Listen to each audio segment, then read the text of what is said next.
The story starts off with the three great powers meeting at the peace conference as normal. The original plan was just to make peace, but there was a certain condition that Rias and her Parage was unaware of.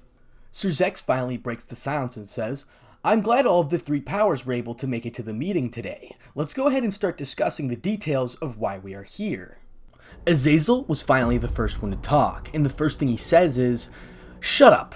All we need to do is just make peace already. Let's cut the bullcrap and just make peace. That's what we're here for, isn't it?" Everyone looked around in surprise. The three great powers looked at each other and all nodded in agreement. Then finally, Michael decided to speak up and say some words. "Before we get anything else done, there's something that I wish to discuss with everybody, which is a certain term and condition before we all sit down and make peace with one another."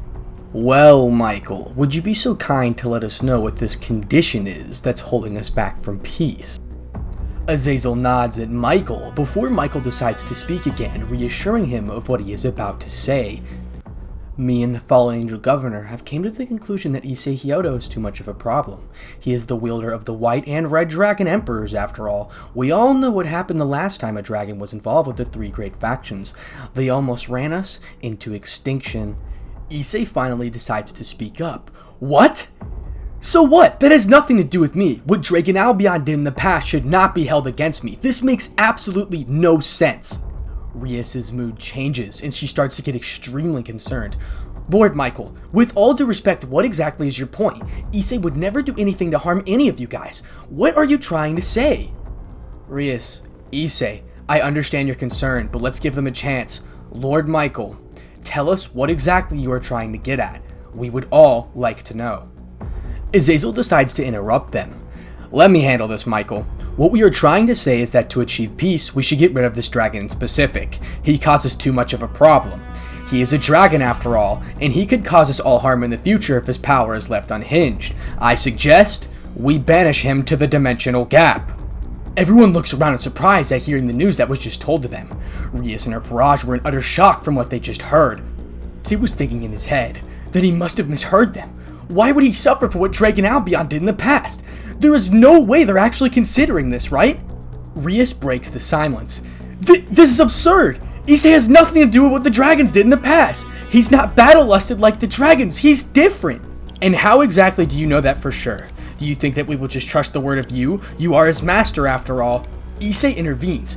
"Sir, with all due respects, this doesn't make any sense. I have no intention of destroying the peace between the three great powers. I am not battle-lusted. I only fight to protect the ones I love and my president." "Enough! I have been thinking about your condition, and it seems that to achieve peace with all the great powers, we must send Issei to the dimensional gap." "Brother! What? You have to reconsider. Issei has done nothing wrong." Serzex, what are you saying? Are you saying that you agree with them?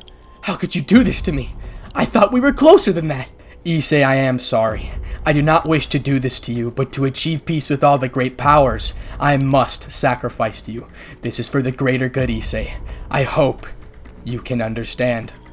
"Brother, what are you saying? He will die if you send him there. Brother, I will not let you do this." Rias starts to form a ball of destruction at Serzex, but Serzex quickly makes a teleportation circle to teleport Rias away along with their Parage so they don't even get a chance to defend Issei. Michael turns to Issei and uses his powers to trap him in a spell that puts him into a cage and disables his powers for the time being. Serzex, Azazel, and Michael all turn to Issei and form a portal under him that sends him to the dimensional gap. Issei starts yelling before he leaves. "Serzex Lucifer! You will regret this day, I promise you that!" They all look as Issei slowly disappears into the circle.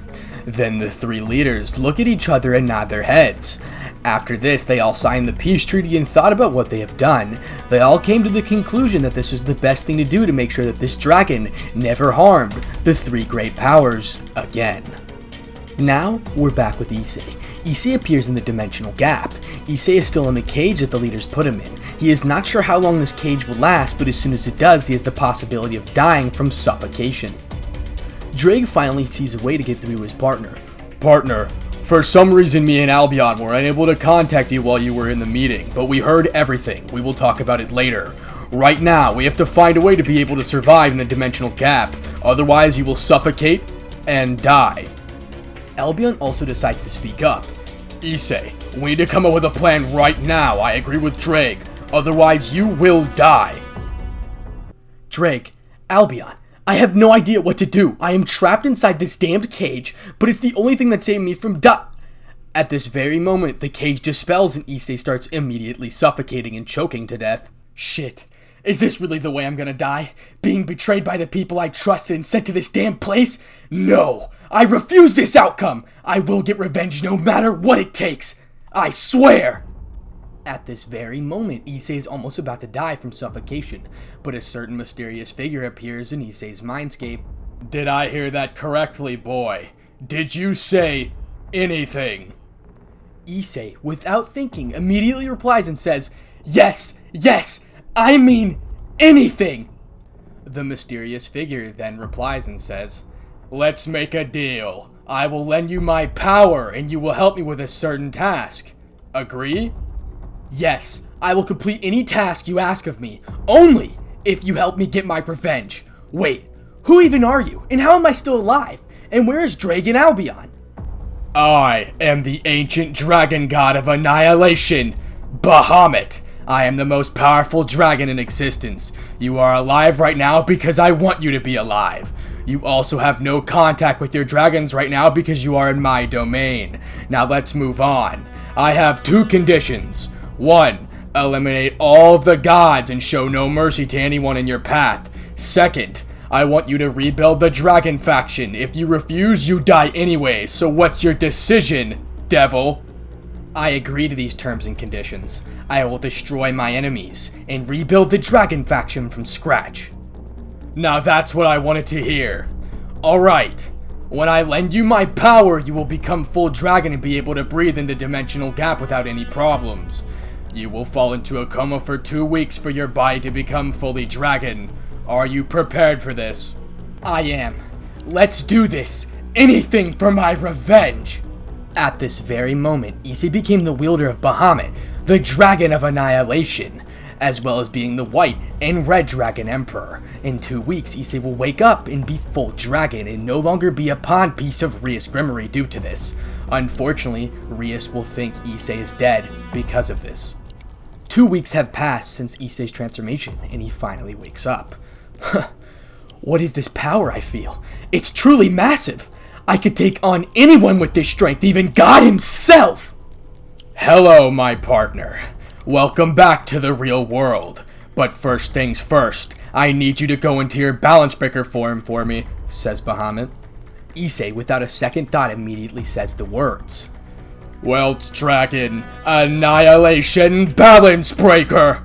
My god, this power, it's insane! The 3 great powers will suffer for what they did to me.